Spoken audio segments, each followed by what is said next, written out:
Cezayı yazacağım. Polise gelmiş. Polise gelmiş. Ama düştü gelecek.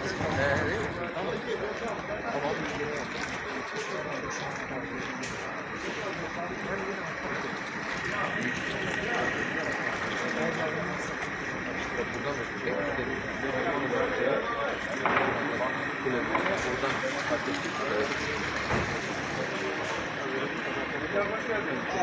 Hadi gidelim.